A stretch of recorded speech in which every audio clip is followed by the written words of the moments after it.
Y hay muchos cristianos que no están listos para mencionar a Jesús. El poder de la resurrección contra el resurgimiento de los dioses caídos. La dimensión apostólica de la guerra de tronos y dominios en las naciones. Hoy nos vamos a meter, mis amados, con un tema grueso. Me voy a terminar enredando aquí. Si dejan de verme, no fue el arrebatamiento, ve que me caí. No se asuste que se quedó. La confrontación de poderes en el siglo I. Hubo un desplazamiento de poderes por la confrontación. La confrontación causa un desplazamiento. Es imposible, a no ser que haya mucha parejidad en fuerzas, que si yo aquí, es que como estoy incómodo no lo puedo hacer, pero me gustaría hacer la dinámica. Si yo aquí tengo una confrontación, venga Manuelito, hagamos una confrontación, venga. Démonos unos golpes santos aquí, venga.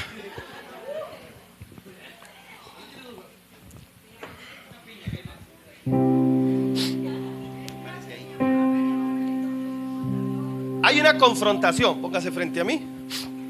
Hay una confrontación de poderes. Extienda las manos y empújeme. Y entonces esta confrontación va a generar una de las dos cosas. O cedo yo, o cede Manuel.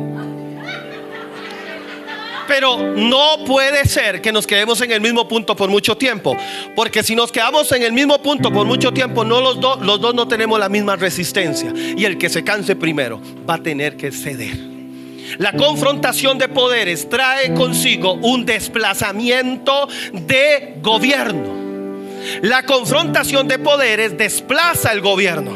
Gracias Manuelito, gané. La confrontación de poderes tiene que provocar un desplazamiento. ¿Por qué? Porque, mis amados, no puede darse para siempre una confrontación. Nadie se da un pulso durante un mes. En algún momento uno de los dos se cansa y cede. La confrontación de poderes en el primer siglo hizo que las tinieblas cedieran. Las tinieblas tuvieron que ceder porque había un poder superior.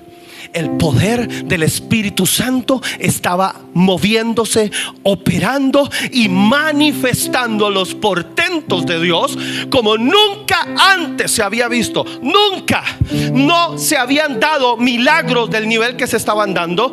No habían liberaciones del nivel que se estaban dando. Nada era posible. No había sido posible hasta ese momento ver lo que se estaba viendo en ese primer siglo. Entonces hay un desplazamiento de los poderes operantes en ese momento cuando los apóstoles estaban en la tierra. En Éfeso, el apóstol Pablo confronta el trono de la reina del cielo y se cae, mis amados, por juicio establecido por un apóstol del Señor. Se cae el culto a Diana de los Efesios, o Ishtar, o Astarot, o Astoret, o Artemisa, o todos los nombres que usted le quiera acuñar, porque tiene montones. Reina del cielo y todos los nombres que usted podría agregarle hoy, que ya sabe y conoce. Esa reina del cielo se cae y todo el culto caído de la reina del cielo comienza a entrar en decadencia en Asia Menor. Y comienza Asia Menor a llenarse del evangelio. Y llega Pablo a Éfeso y se da cuenta que Éfeso es el epicentro de la adoración pagana de todo Asia Menor y parte de Europa. Entonces el apóstol Pablo decide quedarse 3 años ahí y empieza a trabajar fuerte con toda la gente de Éfeso. Y ahí es donde encontramos a Pablo, donde le dice a Timoteo que no le permite a la mujer predicar, por ejemplo, enseñar. Y entonces por ahí se agarraron más de un loco para decir que las mujeres no pueden predicar. Pero Pablo era muy claro al hablarle a Timoteo. ¿Timoteo quién era? Timoteo era el superintendente de Éfeso. Timoteo atendía a cerca de 100,000 cristianos en toda la provincia de Éfeso. Y Timoteo, al lado del apóstol Juan, que era el obispo de la iglesia de Éfeso, la iglesia más grande de Asia Menor, tenían que hacer un trabajo minucioso de ver qué mujer estaba involucrada en la doctrina de Diana de los Efesios o de Artemisa, porque se empezó a filtrar un culto hacia esa demonia. Y entonces se tuvo que prohibir que las mujeres enseñaran, porque estaban enseñando de forma contaminada. Y por eso Pablo prohíbe a las mujeres de Éfeso predicar. A los de Corinto, ¿por qué? Porque las de Corinto, muchas no se convirtieron en Cristo, siguieron ejerciendo la prostitución, y entonces eran prostitutas que iban al culto y querían predicar. Los dos únicos lugares que la palabra muestra ahí que se prohíbe predicar a las mujeres: Éfeso y Corinto. Uno por asuntos de idolatría y el otro por asuntos de inmoralidad.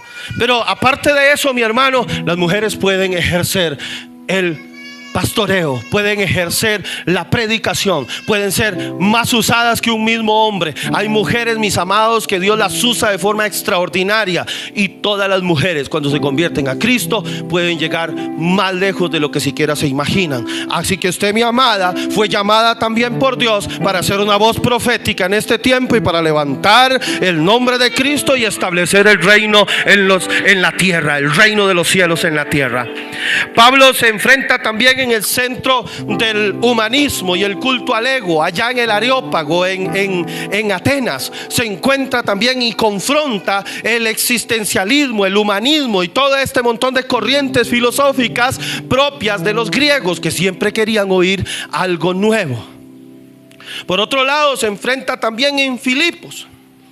Y Filipos era un centro de prostitución idolátrica y base de operaciones de Pitón. Filipos era una región de Roma propiamente, del centro. Y Filipos fue la cárcel donde Pablo y Silas fueron guardados y metidos en el hueco más profundo. Y de ahí el Señor los sacó con un terremoto, que es como interesante el tema del terremoto, y es para otro día. Pero ese terremoto parece que no era un terremoto. Era un terremoto que abría puertas, pero no botaba paredes. Fue un terremoto interesante. Fue un ser espiritual, más allá de un evento telúrico. Pero hoy no vamos a enseñar eso. Pero, mis amados, esta confrontación de poderes generó un desplazamiento de todos esos. En Roma había un centro de usurpación a la divinidad de Dios. En Roma, mis amados, se hablaba acerca de que el emperador romano, el César, era divino y se le tenía que adorar. ¿Por qué a los cristianos los mataron? Porque los cristianos no querían adorar al César. Ahora sería muy sencillo. Ahora no habría ningún problema, porque simplemente la mayoría terminaría adorando al César. Hay grandes posibilidades, mi amado, que la iglesia de hoy, como lo escribí hoy en la mañana en el Facebook, no pueda hacerle frente a una presión como la que tuvieron los cristianos del primer siglo. Mateo 12:43. Cuando el espíritu inmundo sale del hombre, anda por lugares secos buscando reposo y no lo halla. Entonces dice: volveré a mi casa de donde salí, y cuando llega la halla desocupada, barrida y adornada. Entonces va y toma consigo otros 7 espíritus peores que él, y entrados moran allí. Y el postrer estado de aquel hombre viene a ser peor que el primero. Así también acontecerá a esta mala generación. Vea qué interesante. Habla de un hombre, pero luego habla de generación, porque esta palabra tiene 2 aplicaciones: una aplicación personal y otra aplicación generacional. Entonces, esta palabra, primero que todo, se aplica al hombre, a cada uno de nosotros. Y por otro lado se aplica a las generaciones, Cuando Jesús vino a la tierra, Él trajo un desplazamiento de la injusticia y un establecimiento del reino. Y el reino de Dios es justicia. Porque el reino de Dios no es comida ni bebida, sino, ¿qué más? Amén. Que dicho que hizo la tarea y que lee la Biblia, hermano. Justicia, paz y gozo en el Espíritu Santo de Dios. Eso es el reino. Justicia. Cuando vemos orfandad, vemos injusticia. Cuando vemos pecado, vemos injusticia. Cuando vemos esclavitud sexual, vemos injusticia. Cuando vemos esclavitud a drogas o sustancias, vemos injusticia. Cuando vemos divorcio, vemos injusticia. Cuando vemos cristianos dando mal testimonio, vemos injusticia. Ninguna de esas cosas es compatible con el reino. Hay una incompatibilidad total entre la injusticia y el reino. Pablo dijo: ¿qué comunión tiene la justicia con la injusticia? ¿Qué comunión tiene la luz con las tinieblas? ¿Qué comunión tiene Cristo con Belial? ¿Y sabe quién es Belial? Belial es el principado de la corrupción. Por eso es que cuando la iglesia se corrompe, la injusticia comienza a gobernar. Belial es el príncipe de la corrupción y el Señor lo reprenda.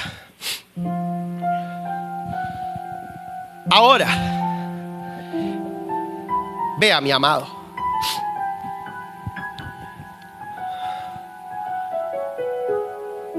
yo necesito ir llevándolo hilo por hilo, este tejido que estoy haciendo con usted en esta mañana. Jesús habló de una profecía personal y generacional. No me pierda el hilo, porque yo le voy a hablar de la parte generacional. Jesús estableció su justicia en la tierra cuando resucitó y dejó a la iglesia como su representante. Ahora, ¿cuánto peso tiene? Escúcheme, esto que le voy a decir es serio. ¿Cuánto peso tiene el papel de la iglesia en la tierra? Porque aquí hay muchos evangélicos sentados, pero ¿cuántos somos, iglesia?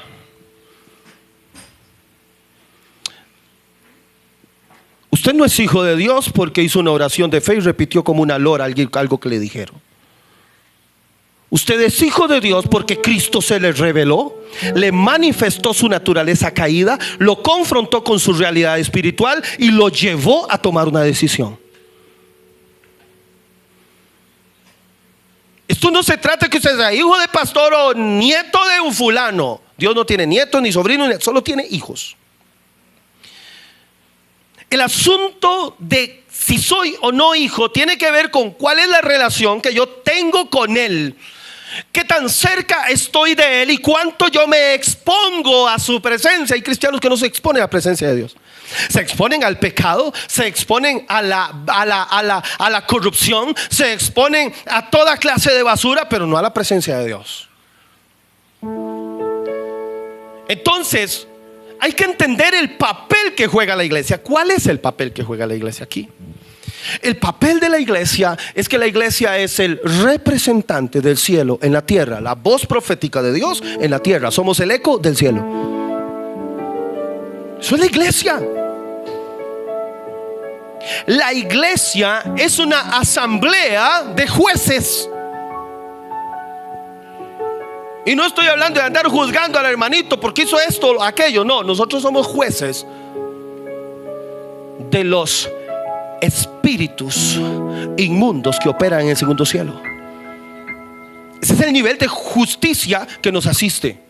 Es el nivel judicial que la iglesia tiene. Usted es un elemento judicial aquí en la tierra. Usted es una voz judicial en la tierra. Usted establece principios y establece parámetros aquí en la tierra, pero si camina en rectitud y en santidad. Y si no, solo es un evangélico que va al culto a tararear canciones y a aburrirse mientras el predicador predica un mensaje que usted ni entiende. ¿Por qué? Porque si no hay un espíritu en mí, no hay cómo captar una palabra que viene del espíritu. Sin el espíritu, usted no puede entender lo que viene del espíritu, porque el espíritu habla el idioma del espíritu, y todo aquel que camina en la carne no entiende lo que el espíritu está diciendo.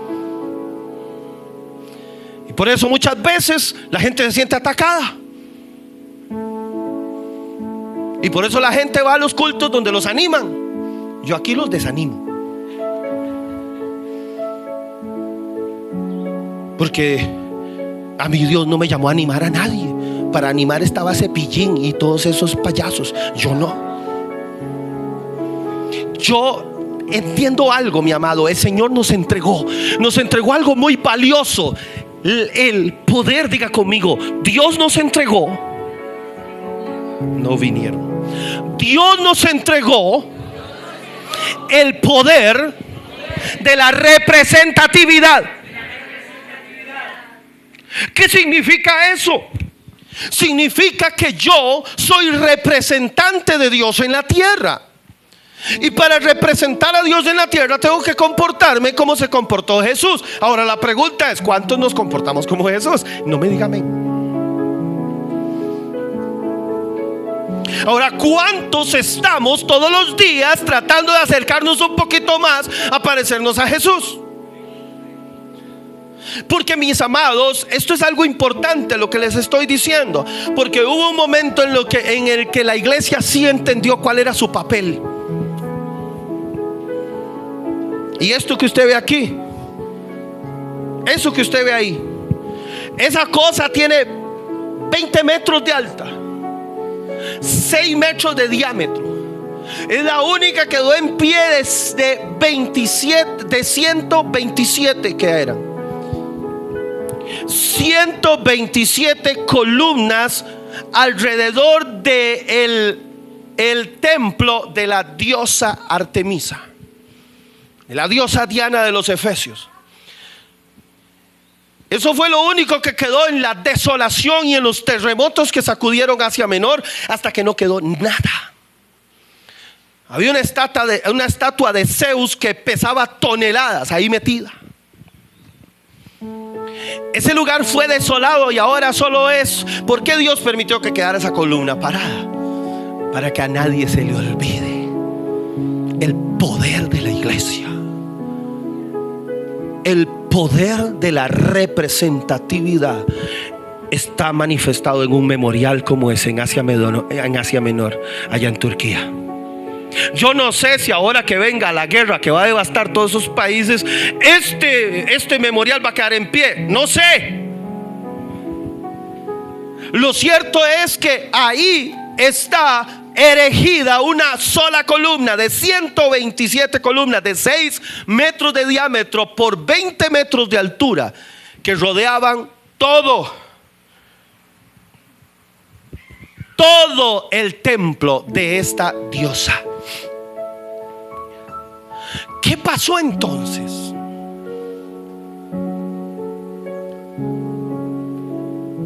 Por ahí del siglo XV comienza a manifestarse lo que se llamaba el Renacimiento. Sí se ubican, ¿verdad? El Renacimiento. ¿Qué fue lo que renació? ¿Qué fue lo que renació? ¿Alguien me podría decir? El renacimiento del pensamiento humano, de la creatividad, del humanismo, del existencialismo, del homosexualismo, de la inmoralidad. Quiere una manifestación del renacimiento visual, vaya al Vaticano.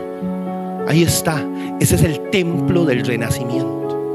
Vaya a la Basílica de San Pedro y va a ver las obras que hizo Miguel Ángel. Y todavía, mi amado, yo le digo en este momento, y me atrevería a hacer la prueba, y yo le digo, cierre sus ojos y piense por un momento en Jesús, y va a pensar en un tipo con cara de homosexual, simplemente ahí, con la manita así y todo finito, porque es lo que la gente piensa cuando le hablan de Jesús. Porque la gente La gente cree que el infierno es el infierno de Dante Alighieri simplemente porque es lo único que pueden entender. Porque sí, de verdad, ese renacimiento hizo que se muriera la iglesia.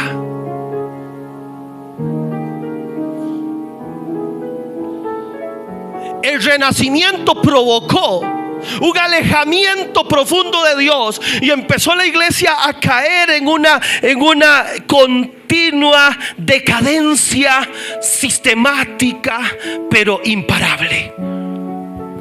Y es en el siglo XX donde algo se rompe por completo. Se abre el siglo XX con la revolución bolchevique, el nacimiento de la cultura comunista antidios, porque el comunismo no era una filosofía humanista, es una filosofía satánica. Viene la revolución bolchevique, se aprueba el aborto en Francia, empezando el siglo XX. Viene la Gran Guerra, que no terminó hasta 1948, y luego inicia la Guerra Fría hasta 1989 con la caída del muro de Berlín. En 1914 el mundo está hundido en una terrible guerra. 1920 el mundo está hundido en una pandemia de gripe española. 1937 el mundo está hundido en la Segunda Guerra Mundial y la aparición del Tercer Reich, o conocido también como el Imperio Nazi, Adolf Hitler. El nazismo tampoco era una corriente filosófica, era un movimiento satánico, abiertamente satánico. Hasta hoy se sabe, se entiende y se cree que el movimiento el movimiento que se llamó hitleriano, juventud hitleriana y filosofía hitleriana, era una secta satánica del más alto nivel, con conocimientos de alquimia, conocimientos de los Rosacruces, conocimientos de los masones, conocimientos Illuminati, conocimientos de todos estos montón de sistemas caídos. Y sigue el mundo en una decadencia cada vez mayor. 1948, 1950, con el nacimiento de las Naciones Unidas, entra la tierra en un frenesí completo hacia la destrucción. En 1950, yo le dije que me iba a jalar una torta. En 1950 inicia la carrera por el dominio de las naciones desde la perspectiva ideológica a través de las Naciones Unidas.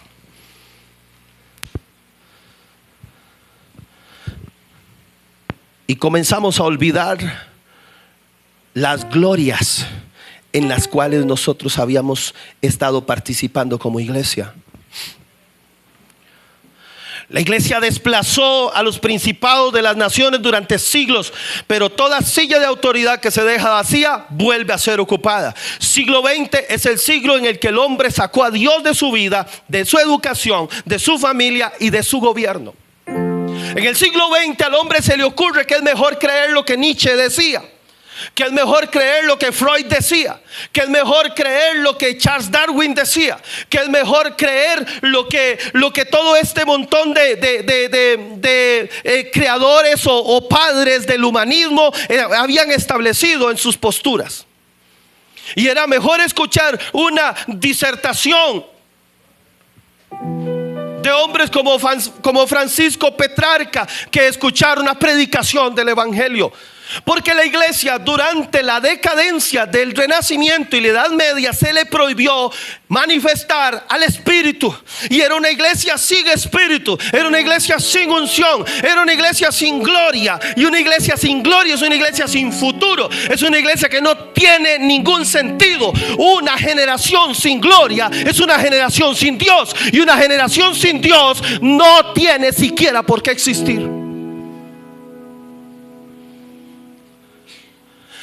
Y eso pasó en la Edad Media. En la Edad Media la iglesia perdió la gloria, perdió la unción, perdió la autoridad, perdió la pertinencia, perdió el rumbo, perdió el temor de Dios. La iglesia perdió todo. Y se levanta en 1950 el imperio norteamericano. Entonces la gente cambia de Dios. Y ahora es mejor. Ahora es mejor. Este Dios está como más interesante. Este era el majestuoso templo de Diana. Solo aquel palo parado quedó ahí. No sabemos cuál de todos es. Esto era el templo de Diana. 130 metros. Otros dicen 110, otros dicen 150. Todavía no se ponen de acuerdo, porque dejan las gradas adentro, las gradas afuera. Metros más, metros menos. Por 55 metros de ancho, por 20 metros de altura. Un desafío hecho en puro mármol. Todo era de mármol, esculpido a mano. Eso era gloria satánica, pero era gloria.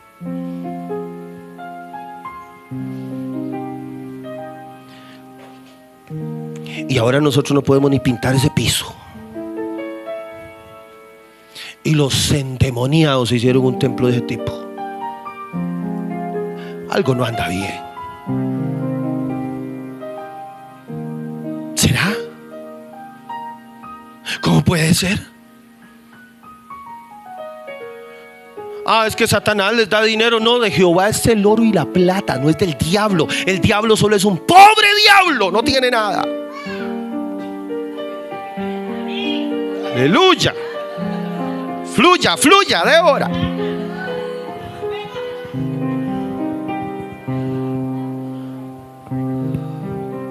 Y nace el imperio yanqui.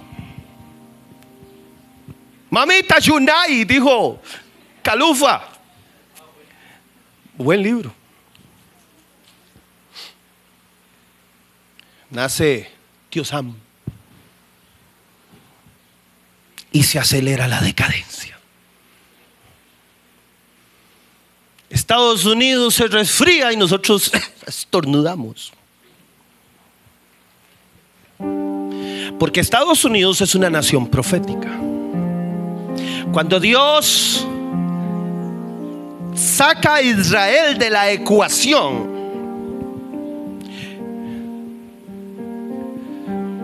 Estados Unidos entra en el escenario.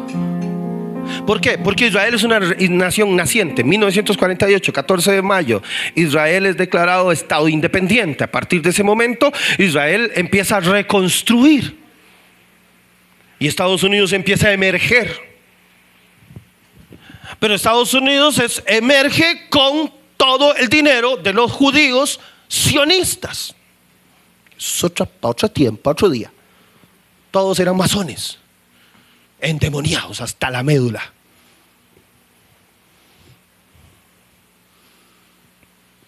Y mis amados,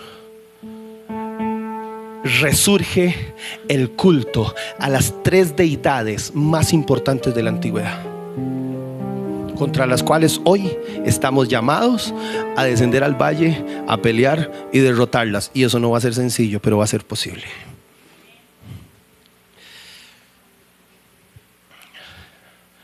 Ahí usted ve, los que saben quién es ese es el toro de Wall Street. El toro de Wall Street es el símbolo del poder financiero de Estados Unidos. Y le quiero decir unos detalles para los que creen que yo soy un loco, que esos que dice disparates, o que le da por poner a la gente a hacer este poco de locuras.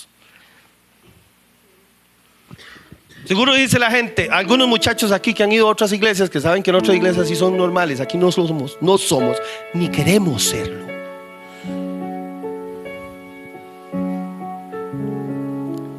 yo paso más atento a las fiestas del Señor y al calendario bíblico que a qué día es hoy. No me interesa. Ustedes no me ven a mí celebrando el Día de la Madre y Navidad y esas vainas. No, yo no le entro a eso. Si sabe contar, conmigo no cuente.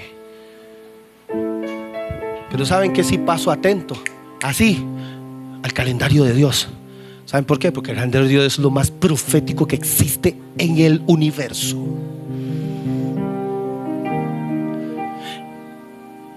El 11 de septiembre del 2001, mientras yo oraba en la madrugada, empecé a sentir un dolor fuerte por Estados Unidos. Empecé a orar y me fui para mi trabajo. A las 8 de la mañana llega la noticia de que a Estados Unidos lo estaban atacando y un misil había dado en una de las Torres Gemelas. Esas eran las noticias en ese momento. No había Facebook, no había redes sociales, solo había CNN y Canal 7, que siempre ha sido malo. Y entonces Canal 7 se enlazaba con CNN. Y llego yo a mi trabajo y veo eso. Y de un momento a otro dicen que no es un misil, que es un avión de pasajeros. Y luego otro avión de pasajeros. Y luego en la tarde vemos caer a las gemelas torres.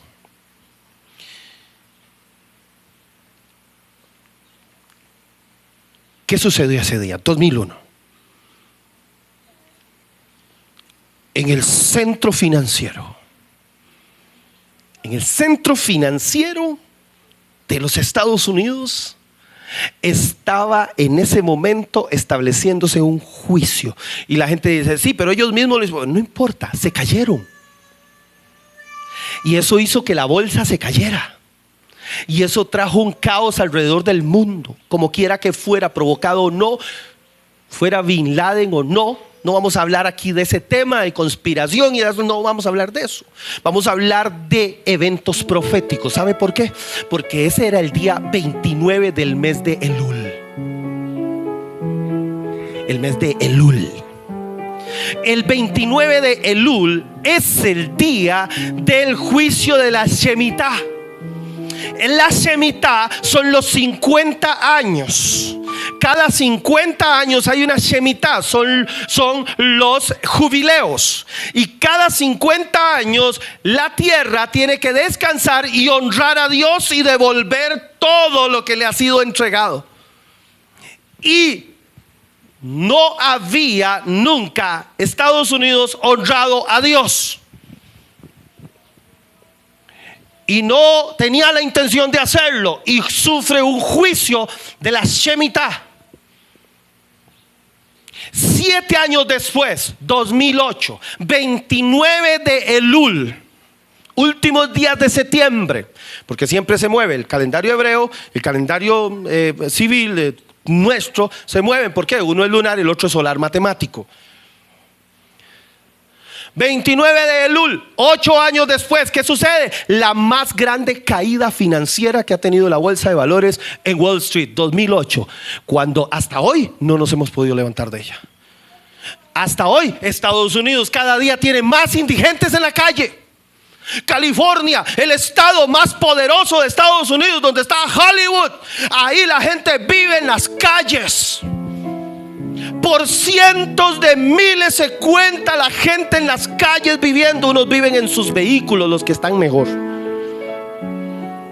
Galerones enormes con baños públicos y tomacorrientes para que carguen sus celulares y lleguen a dormir ahí en su vehículo. Los que están mejor, los demás viven en tiendas de campaña o en cajas de cartón. Estados Unidos, 29 de Elul de 2008.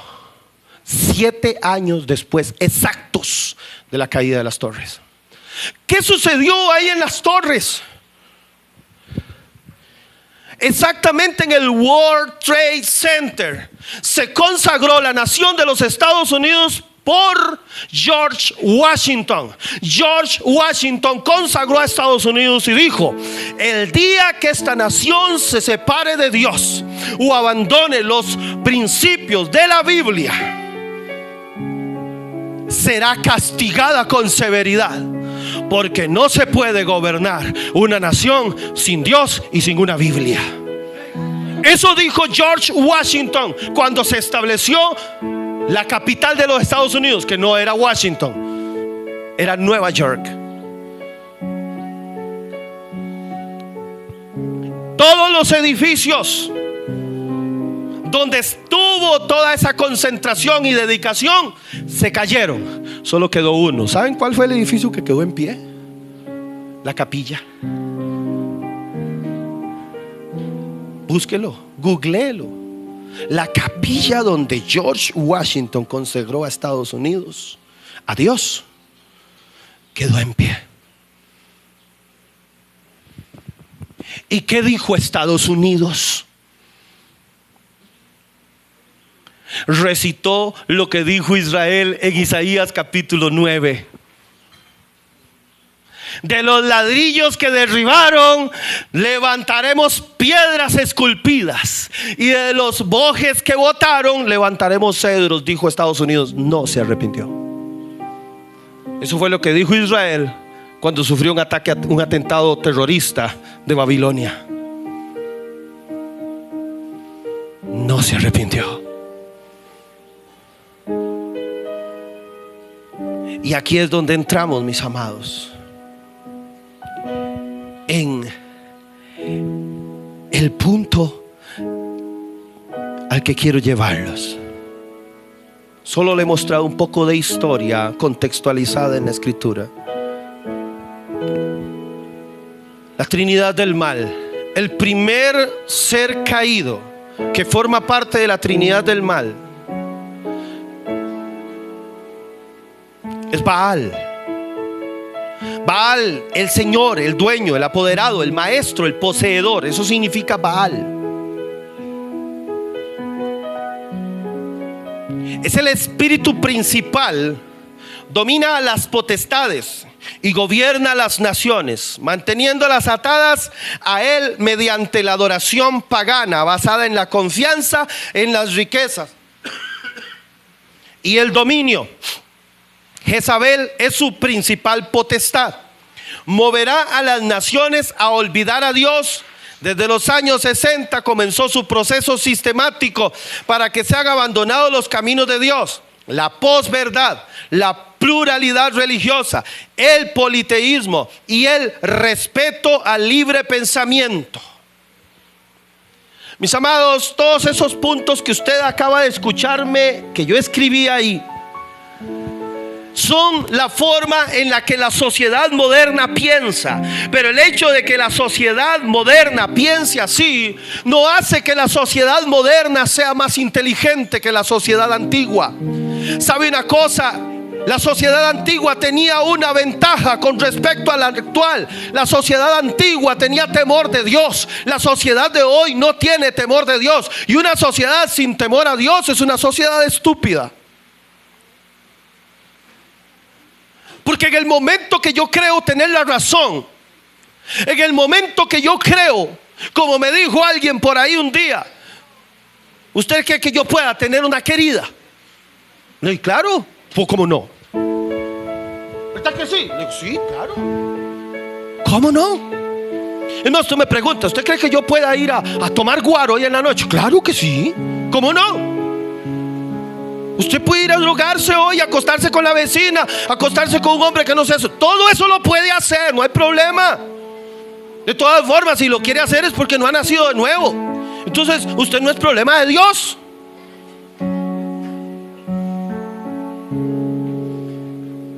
Yo le dije, claro que sí. Me dice, ¿verdad que sí? Dios tiene que haber cambiado ya, porque ya en estos tiempos todo es distinto. Le digo, no, Dios no ha cambiado. El que esta sociedad sea estúpida y crea que Dios cambió es otra cosa, pero Dios no ha cambiado. Todavía el pecado sigue siendo pecado y todavía la santidad sigue siendo santidad. Todavía si usted peca, dice la palabra que el alma que pecare esta morirá. Son principios que no son alterables. Los principios que rigen el reino de los cielos no son alterables. No importa qué tan moderno sea su pensamiento. Yo aquí no vengo a hablar con usted y a razonar. Esto no es para razonar, mi amado. No es que los tiempos han cambiado. ¿Qué me importan los tiempos? A Dios no le interesan los tiempos. Dios vive en un presente continuo. Dios vive en un nivel de eternidad. A Dios que le va a importar que los tiempos hayan cambiado. A Dios que le va a importar que usted crea más en lo que dicen las posturas filosóficas de este nuevo tiempo que lo que dice la Escritura. A Dios eso no le importa, porque a Dios no lo afecta. Dios sigue en control del universo. Y usted puede ahora pensar que amor es amor. ¿Y qué importa? A Dios tampoco le importa que usted piense así.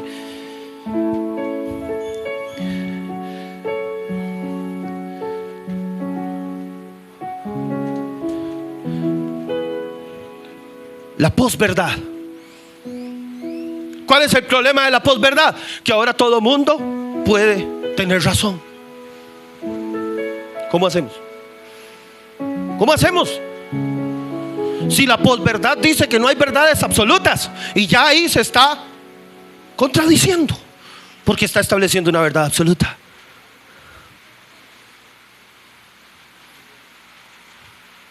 La filosofía moderna se está disparando en el pie, pero los muchachos y la gente ingenua le sigue creyendo.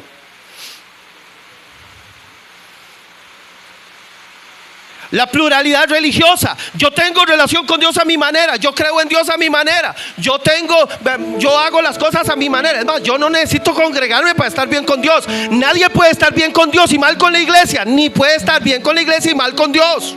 La iglesia y Dios son uno solo, porque somos el cuerpo de Cristo. Así que deje de pensar que usted puede estar con Dios bien y puede estar mal con la iglesia. No se puede. Es antítesis. No funciona. Mi amado, usted puede creerlo, pero no importa lo que usted crea. Es más, que importa lo que yo creo. E importa lo que le estoy enseñando yo aquí. Si esto que yo le estoy enseñando no tiene un asidero bíblico y no tiene un fundamento en la Escritura, tampoco es importante lo que yo le estoy diciendo. Aquí lo que importa es lo que la Escritura estableció. Hay que respetar el libre pensamiento. Ese es el problema de la sociedad occidental. Los derechos humanos son un problema, porque los derechos humanos tienen un montón de problemas, porque los bebés sin nacer todavía no son humanos, y las víctimas de los delincuentes tampoco son humanos. Los delincuentes sí. Eso dicen los derechos humanos. Los derechos humanos son para ciertos humanos, no para todos. Romanos 1:25 dice que terminaron adorando a las criaturas en lugar del creador. Y la palabra criatura aquí en el griego es tecnón. Y la palabra tecnón, todos me escuchan, sí, o subimos más volumen. Cierre ahí, no importa, que me despeino, por favor. Ahora sí. Y ahora sí puedo predicar hasta que escampe. Gloria a Jesús. Hoy les doy el seminario.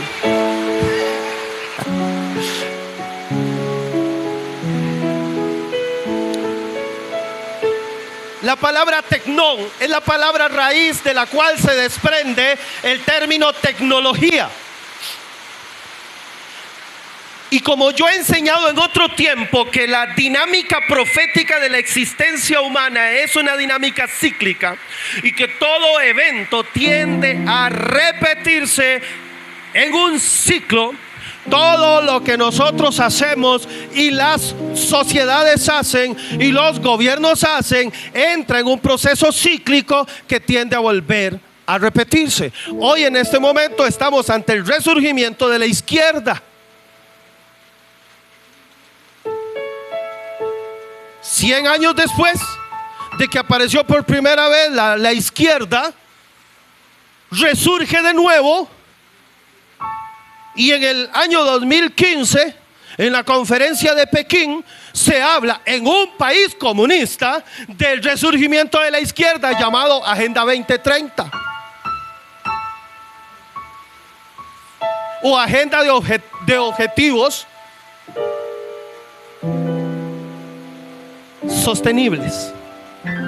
Y hoy es Agenda 2030, que no es opcional sino impuesta, y es el inicio de una tiranía. Y veremos la dictadura verde ondeando la bandera ecológica. Y veremos la dictadura sanitaria ondeando la bandera de la salud pública. Todo por el bien común. Eso es el resurgimiento de la nueva izquierda.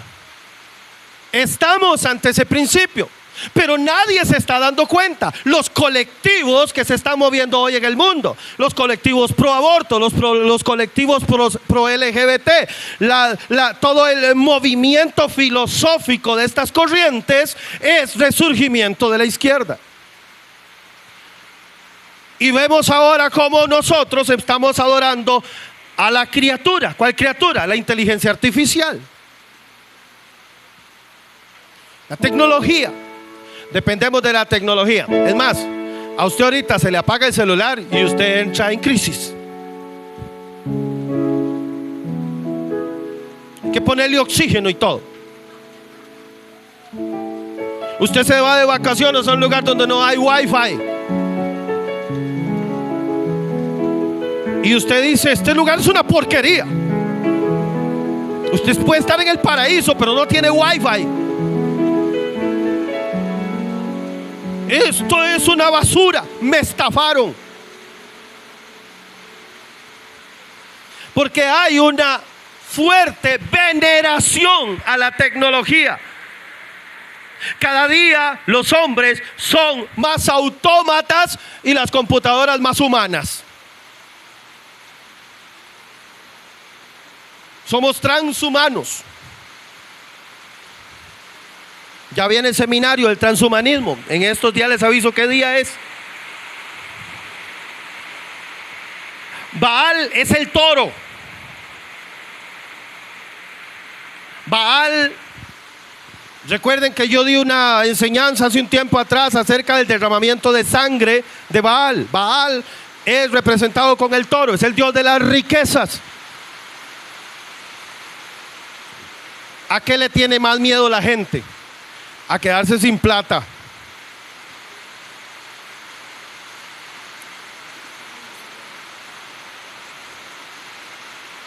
Y a algunos ya se nos quitó porque no tenemos. El miedo de quedarse sin plata se le va a acabar a usted cuando ya no tenga plata. Entonces Dios va a tener que trabajar con esa área de nuestro corazón, porque donde esté nuestro corazón, ahí estará nuestro tesoro. Voy volando, que quiero mostrarles los tres. Con esta frescura que nos agarró ahorita. Número 2, de la Trinidad oscura: Astarte, Ashera, Ishtar. La encantadora, la hechicera, diosa de la sexualidad alterada, de la cultura trans, la prostituta. Saca el sexo del matrimonio y lo lleva a la cultura general para atar mediante el culto al placer, el hedonismo. La prostituta, del griego porné. Esto estaba grueso, dice el mexicano. ¿Sabe una cosa interesante? Ishtar, la diosa Ishtar, que es la diosa que se adora en la Pascua, que pasó hace un mes, de Semana Santa, que adoran a Ishtar. Ishtar es esta misma: Astarot, Astoret, Astarte, Diana de los Efesios, Artemisa, todo ese montón de nombres, es la misma. Es mutante de acuerdo a la cultura, se adecúa, se acomoda. Los demonios se acomodan a la cultura, pero toda cultura de hombres o de demonios en la tierra no puede subsistir ante la cultura del reino. La cultura del reino es la más importante de todas porque rige el universo. Entonces, mis amados, si atrás alguien, ¿me escuchan atrás lo que estoy diciendo? Sí, bueno, ok. Esta es la diosa de las prostitutas, por ejemplo, la venerada en la prostitución. Porque es la diosa a la cual se le celebraba con prostitución idolátrica. La primera línea de prostitución que existió se conoció como prostitución idolátrica, que eran prostitutas y prostitutos. Los adoradores de Acera o de Semiramis, que es la más antigua de todas en Mesopotamia, eran prostitutas o prostitutos. Los 450 profetas de Acera que mató Elías en el Monte Carmelo eran prostitutos, eran transexuales. La transexualidad es tan antigua, mi hermano, que la diosa Shiva de el panteón indio es un transexual y tiene miles de años de ser venerada en la India. Shiva, busque a Shiva y se va a dar cuenta. Shivva, Shiva. Esa es la que está en la entrada del colisionador de hadrones allá en Europa. Es la diosa del caos y de la transformación de las cosas, la que crea nuevas realidades.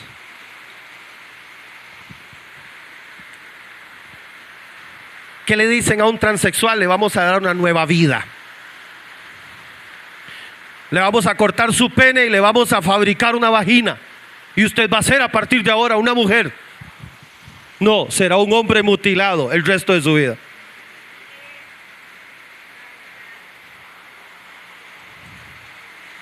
Yo en mi seminario lo único que le digo a la gente: nadie me puede grabar, porque si no, estoy en una universidad dando un seminario y cierran la universidad.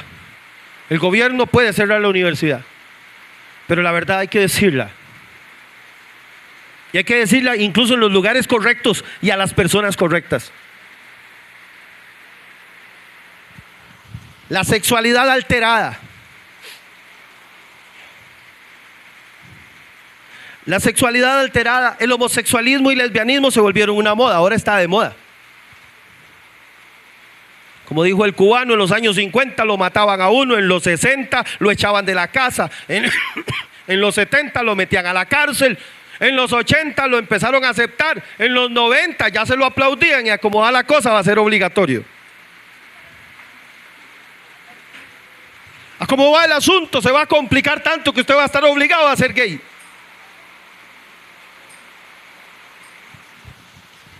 El asunto, mis amados, es que detrás de toda esta corriente de pensamiento y detrás de todo este comportamiento antinatural y anticristiano y antidios y antibiológico y todo lo anti que usted le pueda agregar, hay demonios.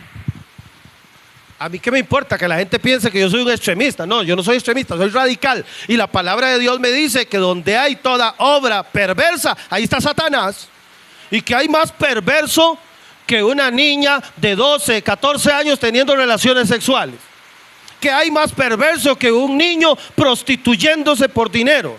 Que hay más perverso que un hombre poniéndose tacones y minifalda e irse a prostituir a la calle. ¿Es eso o no perverso? Claro que lo es. ¿Es eso o no satánico? Claro que lo es. ¿Por qué? Porque el diablo odia a los seres humanos. El diablo no odia a los cristianos. No nos sintamos exclusivos, mis amados. El diablo odia al ser humano, porque el ser humano fue hecho a imagen y semejanza de Dios. Y cuando el diablo ve a un hombre, ve a Dios.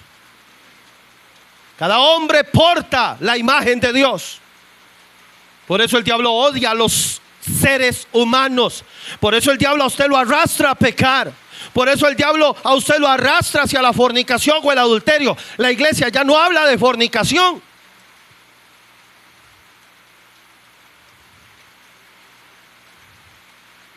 Y aquí una persona de la iglesia se me fue un buen tiempo, luego vino 4 o 5 veces y luego se fue otra vez. Porque me dijo que había cometido un error cuando en realidad había quedado embarazada fuera del matrimonio. Yo le dije, no, no fue un error, fue un pecado. Se llama fornicación, es pecado. Y usted se tiene que arrepentir. No, me pesa el error. No, pecado. Yo soy un déspota, yo soy un dictador. No importa, no importa. Ahí lleva hijas para arriba. Sí, mi hermano, las estamos educando y oramos por ellas todos los días. Y las cubrimos y las hemos ungido con aceite desde que estaban en el vientre. Y las hemos declarado para el Señor. Y yo creo que el diablo no las va a tocar, pero hemos trabajado fuerte en ellas. Mi hijo ha tenido caídas, probablemente no sé ni cuántas, pero sigue en la gracia, sigue Dios trabajando con él y está sirviéndole al Señor en otra nación. Cuando a usted le quieran meter ese miedo y asustarlo con la chaqueta del muerto, con que usted tiene hijos o nietos, que tenga cuidado, no diga eso. No, mi hermano, siga proclamando: lo que es pecado y punto.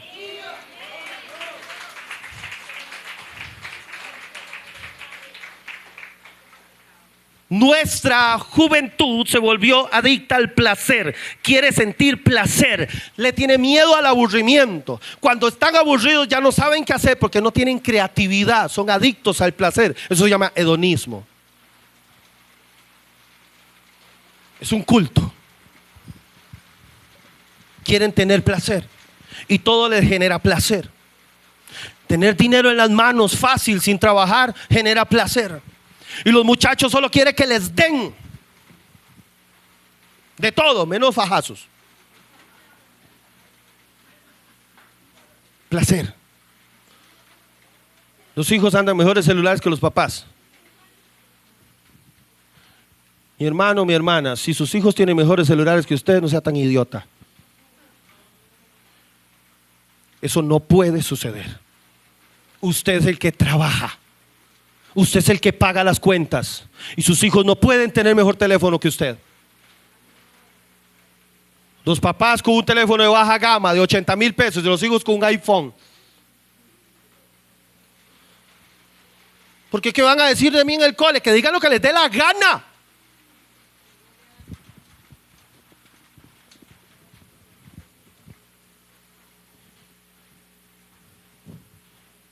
Porque una generación que no sabe lo que cuestan las cosas es una generación que será inútil,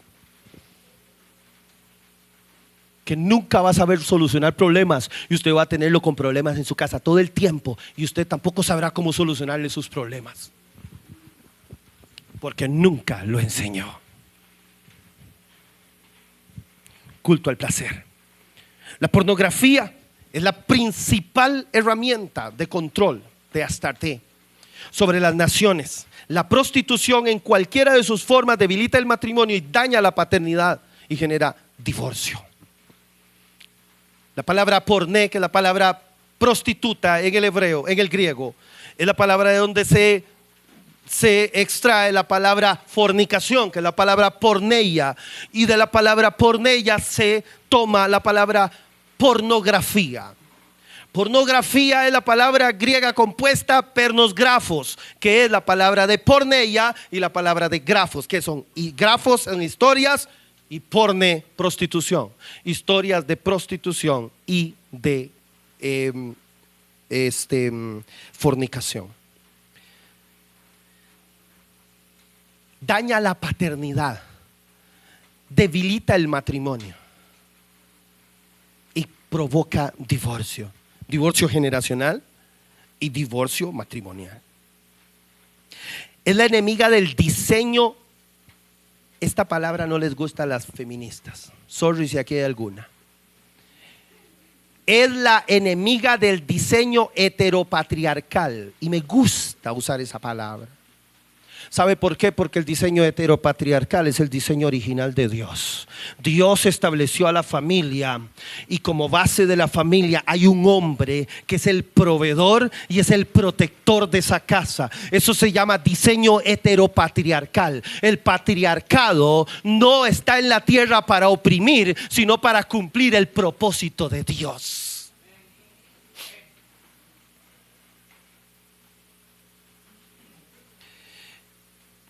La familia nuclear es la familia patriarcal. Masculiniza a la mujer. ¿Sabe por qué la masculiniza? Porque no soporta a la mujer femenina. Ishtar, usted búsquese en las imágenes de Ishtar, usted no va a ver nunca una mujer femenina. Es una mujer ruda. La diosa griega Artemisa, ¿cómo era? Musculosa, grande, con un arco, flechas, cazadora, con un venado al hombro. Ese tipo de mujer. Cazadora. Mató a un cazador porque la vio desnuda, dice la mitología. Pongan atención a la mitología, lea un poco de mitología griega, le va a ayudar mucho a entender algunas locuras de las que yo digo. En el cole lo obligaron a leerla, pero ahora léala porque quiere. Masculiniza a la mujer y feminiza al hombre mediante moda. Mi hermano, no sé si usted ha visto, yo lo digo mucho. La moda, mi hermano, la moda está ridiculizando al hombre. Son los hombres con pantalones de cuero apretados, como parecen toreros. Sí, los hermanos van ciclistas recién llegando. Unas camisas brillantes, apretadas de vinil, como Ricky Martin.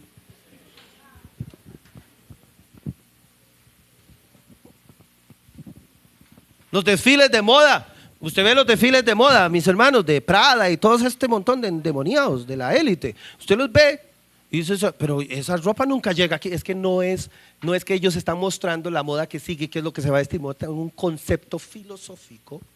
La moda es un concepto filosófico de control de masas mediante el vestido. ¿Por qué? Porque, mi hermano, a usted le dicen lo que se tiene que vestir, lo que se tiene que poner. Yo no sé si usted cree que usted es dueño de sus decisiones. No. A usted le dicen lo que le tiene que poner. A usted le dicen lo que tiene que comer. ¿Con quién se tiene que acostar? Porque hasta en la cama se le metieron. Cuando usted se viste a la moda es porque usted está haciendo caso de alguien que le dice cómo tiene que vestirse, ¿cierto?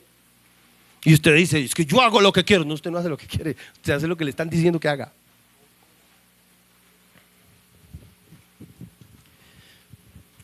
¿Hay demonios detrás de eso? Claro que los hay. Alimentación. ¿Sabe que una de las razones por las que se quiere prohibir la ingesta de carne es para debilitar? Imagínese usted, mi hermano. No hay nada que lo ayude más a uno cuando está como desanimado y como debilito que un New York steak así de este tamaño, un tibón de medio kilo con papas y puré y vegetales salteados, salsa de vino tinto. ¿Cuántos dicen amén? Esos que quieren dejar de comer carne, mi hermano, no me inviten a la casa. A mí no me salga con quelites. Es la diosa del ocultismo, del misticismo oriental, la nueva era, neopaganismo, esoterismo. El crecimiento del esoterismo en la tierra es impresionante. El neopaganismo, todo lo que es resurgimiento del paganismo, ahora está más y más y más metido en la sociedad. La brujería es una religión, la Wicca, practicada por montones de adolescentes en el mundo. La Wicca, no la Ouija, eso es otra cosa. Wicca con doble C. Wicca es una variante de nórdica antigua de la palabra witch, es bruja. Wicca es practicada por un montón de adolescentes. Usted en TikTok encuentra todos los conjuros que se puede hacer para amarrar aquí, amarrar allá, para someter, para vengarse, iniciaciones, de todo está en las redes sociales. Todo eso tiene que ver con Astarte. Voy, mis amados, ya salgo. La industria del porno mueve en torno a los 100,000 millones de dólares. $100,000 millones mueve la industria del porno, y de eso el 10% es de Estados Unidos. Según Online MBA, el 12% de sitios web, menos de 24 millones son pornográficos. Y cada segundo que pasa, el mundo gasta en pornografía unos 2.500 millones de euros.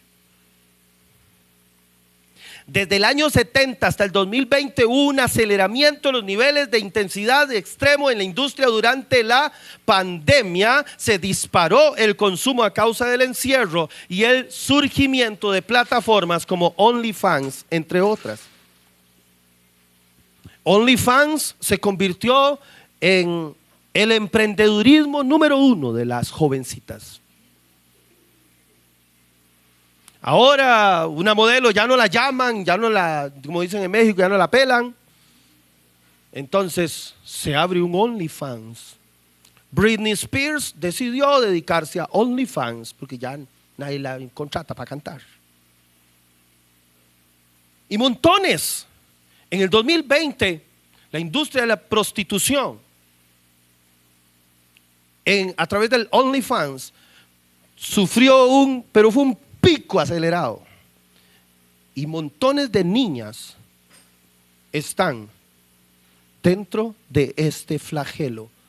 Ahora, las historias son desgarradoras.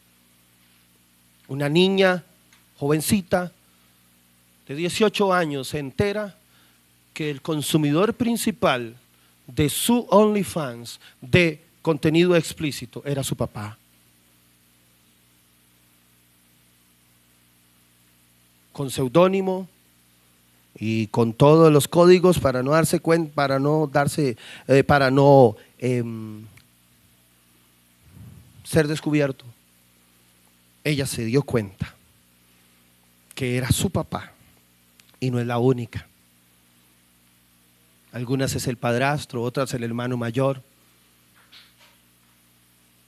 Hace algunos años solo se hablaba del sexting, no sé si ustedes se acuerdan, el sexting, que eran las niñas que vendían packs para WhatsApp o en aquel tiempo para Snapchat, vendían packs, y esos packs eran para poder, o por una foto, una recarga, prostitución, eso es prostitución. Hijas de pastores, hermanitas de la iglesia, escuelita dominical, cantaban en grupos. Yo no estoy hablando de muchachas de allá afuera, estoy hablando de gente de la iglesia. Ahora hijas de pastores que tienen OnlyFans. Y este flagelo va a seguir avanzando. Y la iglesia mira para otro lado, no es conmigo, y nos vemos el ombligo. Mientras tanto al mundo se lo lleva el diablo. Y hacemos el culto y nos sentimos bien, porque qué bueno estuvo el culto. No entendí nada de lo que el pastor dijo, y es un fanático religioso. Todos son demonios, todos son diablos. Pero estuvo bonito el culto y ya cumplí. Estamos ante una emergencia, mis hermanos, y la iglesia tiene que responder. La iglesia tiene que despertar. La iglesia es la voz profética del cielo en la tierra. Permítame un momento. Estos temas son temas complejos y no puedo correr con ellos. Ni tampoco los puedo dar en 2 domingos. ¿Sabe por qué? Porque muchos de ustedes el otro domingo no vienen, porque así son de irresponsables. Si yo dejo un tema a la mitad, usted el otro domingo dice, tengo que ir, es que falta la mitad. No viene, porque no le importa. Entonces se lo tiene que aguantar completo. La prostitución idolátrica de Asherah era drag, o sea, eran drag queens. ¿Qué saben qué es un drag queen, verdad? Casi todos aquí. Sí, saben, sí es. Ok. Es la diosa de la androginia. Astarte es la diosa de la androginia. ¿Qué es un andrógino? Alguien que no tiene una apariencia ni femenina ni masculina. No es ni camagua ni elote. No se define. Soy andrógino, o incluso algunos no binarios.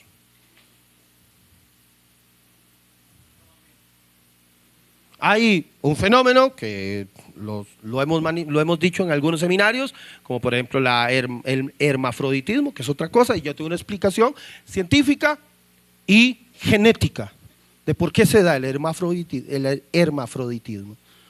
Esta enseñanza no es para eso. Su blanco son los niños y adolescentes. Odia la genética y busca la forma de transformar la biología de nuestras generaciones. Junio es el mes de Tammuz en el calendario hebreo. Fue en junio que emergió el culto a Ishtar en Stonewall. Saben que, bueno, los que saben un poquito de historia, Stonewall es una taberna en Nueva York. Ahorita les hablo más de ella. Una taberna homosexual. Fue en el solsticio de verano, en luna llena. Ishtar era la guerrera del muro de piedra. Stonewall es muro de piedra, así se llamaba la taberna. Pero Ishtar era conocida como la guerrera del muro de piedra. Y fue en el solsticio, en luna llena, que se dio el desorden que generó el nacimiento de este movimiento de Stonewall, que lo llevó al Pride, y hoy por hoy tenemos el Día del Orgullo. Todas las naciones están entregadas a Ishtar y durante 30 días son dedicadas a este principado. Sus templos eran tabernas de sexo homosexual y al consumo de alcohol, igual que era Stonewall. El día que Obama iluminó la Casa Blanca con el arco iris fue el 10 de Tammuz. El día 10 de Tammuz fue en junio. Y ese día 10 de Tammuz, ese día, de acuerdo a las tablillas que hay de Ishtar, es el día del hechizo antiguo para que un hombre se enamore de otro hombre. Esto es Stonewall. Y eso que usted ve aquí es la taberna donde todo empezó. Yo enseñé de eso en la serie Súbditos o Resistencia. Hablé de Stonewall. Por eso no me voy a detener mucho tiempo. Y esto fue la iluminación de la Casa Blanca de Obama. Obama es una voz en esa área y un servidor de Satanás. Tercero de la Trinidad, Moloch, Milcom, el destructor. El antiguo destructor, la cultura cristiana fue la que acabó con el culto a Moloch hasta el siglo XX.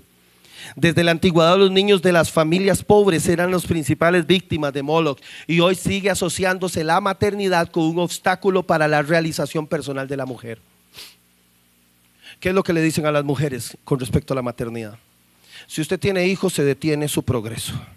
Si usted tiene hijos, no va a poder realizarse. Si usted tiene hijos, no va a poder formarse como profesional. Y si queda embarazada, mátelo y siga estudiando.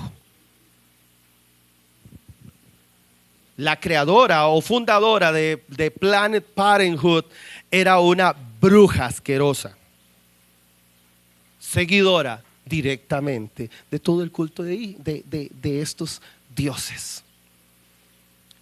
Y lo más importante es que los pobres no se reproduzcan. Los pobres no se deben reproducir, por eso se quiere aborto libre, para matar a todos los pobres que puedan nacer. Groenlandia tiene más, ahí lo tengo, tiene más abortos que nacimientos. Se están autoaniquilando. Porque Rusia tuvo que dar un paso atrás. Porque Rusia fue de los primeros países que aprobó el aborto. ¿Por qué tuvo que dar un paso atrás? Porque casi se queda sin muchachos en la Primera Guerra Mundial. Y tuvieron que dar un paso atrás. Y si no hubiera sido eso, no hubieran tenido soldados para ganarle a Alemania. Y por eso Rusia ha sido un opositor del movimiento de aborto. ¿Por qué razón? Porque casi les cuesta la nación.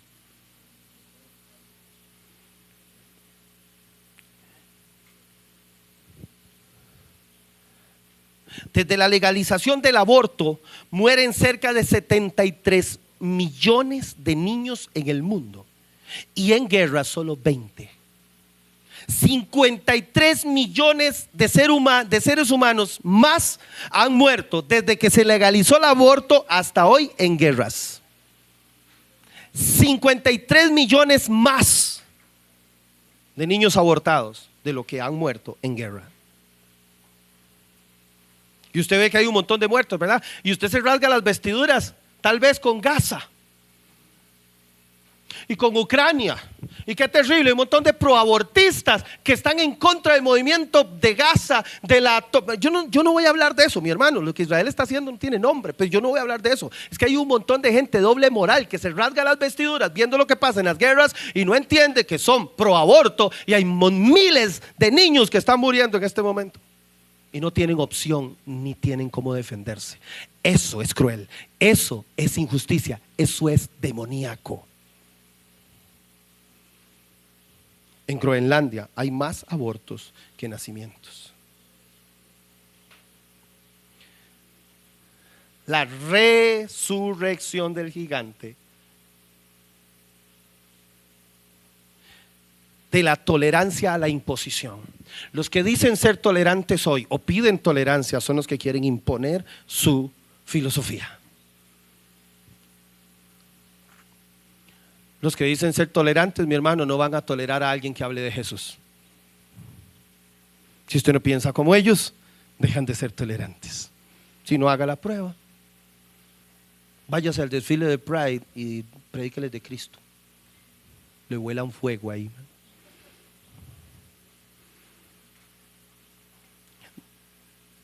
Si no se levanta la iglesia, la humanidad no tiene esperanza. La revolución de Elías es la única esperanza. ¿Y qué es la revolución de Elías? Esto se lo digo rápido. La revolución de Elías consiste en una iglesia llena del poder del Espíritu Santo que restaure la paternidad al corazón del hogar, que restaure la institucionalidad de la familia, que defienda al desvalido e indefenso y se levante contra el derramamiento de sangre inocente en las naciones. Alguien que le diga las cosas por su nombre, alguien que se le plante al frente a los mismos gobiernos y no permita que la injusticia siga galopando a la libre por las naciones. La iglesia es la única que puede impedir que estas cosas sucedan.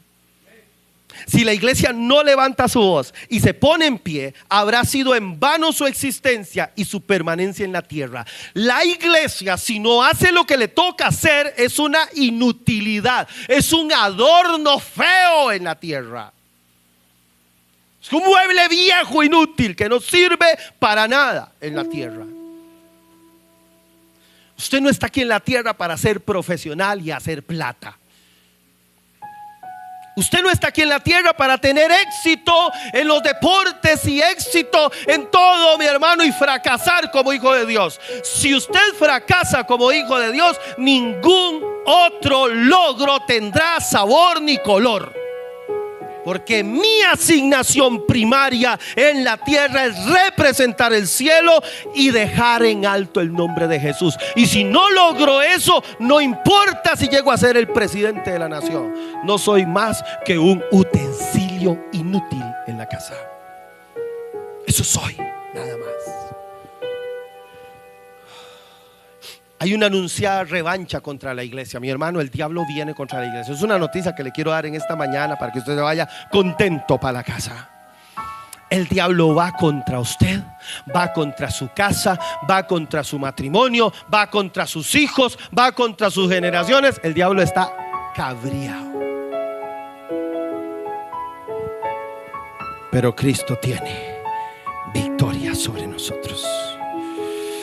Tienes el evangelio, dispérsalo.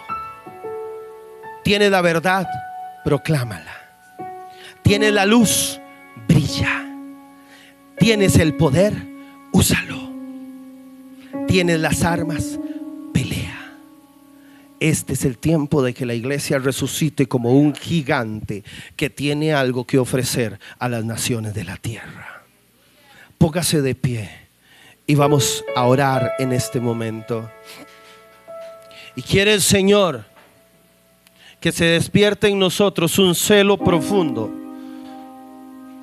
por este mundo y por lo que está pasando.